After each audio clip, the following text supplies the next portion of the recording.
Bonjour, alors comme promis, je vous propose de découvrir aujourd'hui la maquette Yellow Submarine au 144 du VF-17D Nightmare.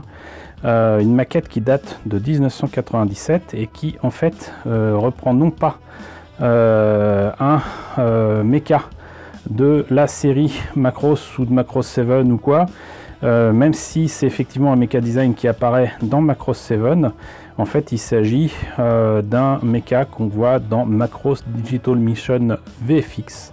D'ailleurs ce VF-17D je vous l'avais déjà présenté sous différentes formes. Je pensais sincèrement, honnêtement, vous avoir présenté ce kit là, mais en fait je vous avais présenté que un garage kit en souvenir si je me rappelle bien, un kit en plastique ou 144 aussi de Bandai et je crois que c'est bien tout. Donc il fallait corriger cette erreur et voilà qui va être fait. L'autre truc rigolo aussi, c'est que en faisant quelques petites recherches autour de Macross Digital Mission VFX pour cette vidéo, je me suis rendu compte que le VF-17D n'avait strictement aucune obligation d'être avec les couleurs de Macross 7, à savoir une espèce de bleu marine sombre, voire carrément noir.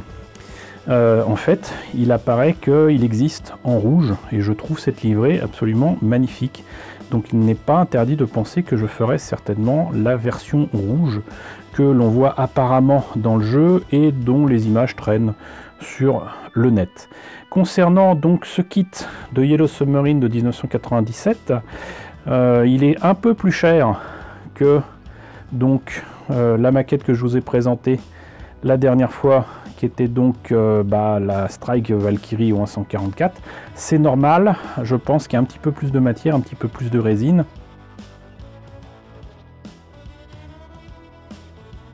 Donc voilà pour la boîte, et puisqu'on parlait du contenu, on va voir immédiatement à l'intérieur ce que ça donne. Alors, hop là.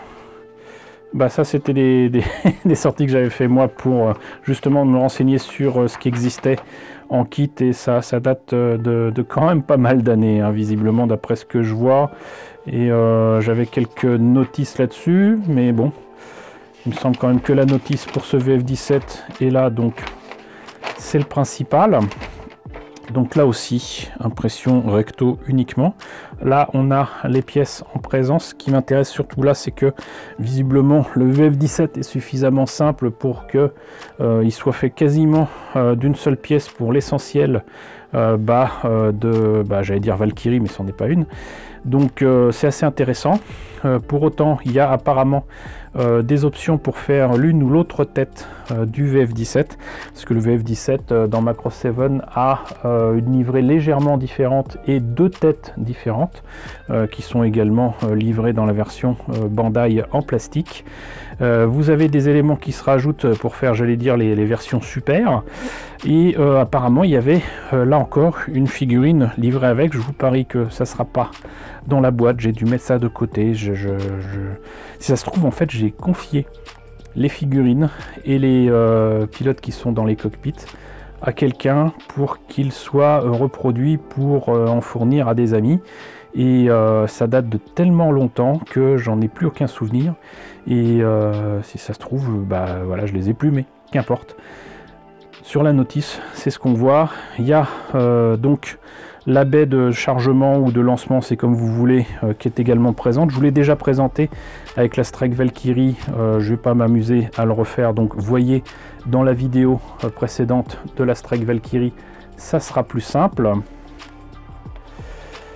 Ici donc nous avons le montage vraiment très sommaire de ce VF-17, mais c'est pas plus mal. Peut-être y a-t-il apparemment des options, puisque je crois qu'apparemment donc les pièces qui sont là sont pas les mêmes qui sont ici, et c'est peut-être pour un drone. Non, c'est pour le dessous, excusez-moi, c'est pour le dessous. Voilà, et puis une fois terminé, on le met sur la baie de chargement ou de lancement. Voilà. Alors y a-t-il des décalcos avec ce kit? Je n'en vois pas, je pense pas en voir. Donc ce qu'on va faire, c'est que on va passer directement à la présentation du VF17.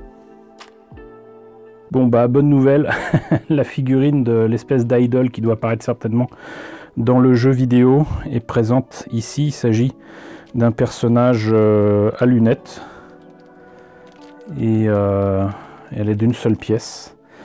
Si je me rappelle bien, j'avais fait des recherches pour savoir quelle couleur lui donner et c'était franchement moche. Donc je pense que si je la fais un jour, ça sera à mon envie, certainement pas aux couleurs de ce que j'avais trouvé sur le net. Si vous n'avez pas de chance, je vous mets l'image ici, vous jugerez par vous-même. C'est pour moi en tout cas vraiment pas terrible.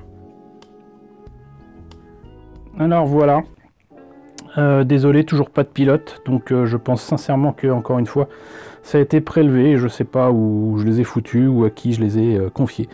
Je ne sais pas. Donc voilà, le VF17. J'ai pris la précaution de rajouter quelques pièces comme ça, histoire de voir ce que ça donnait. L'intérieur du cockpit est quand même assez sympa.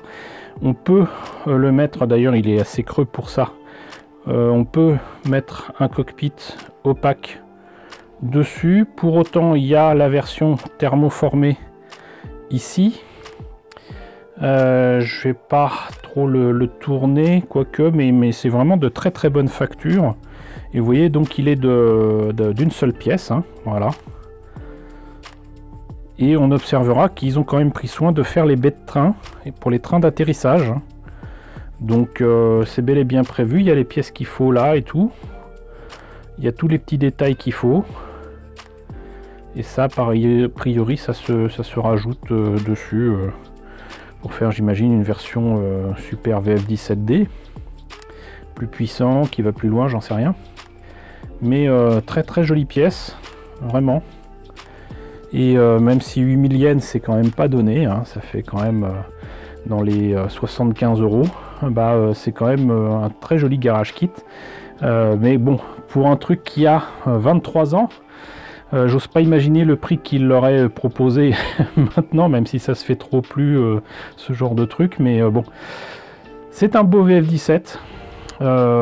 Il est plus petit, je pense, quand même que le kit en plastique qui était proposé par Bandai, mais il est quand même bien beau.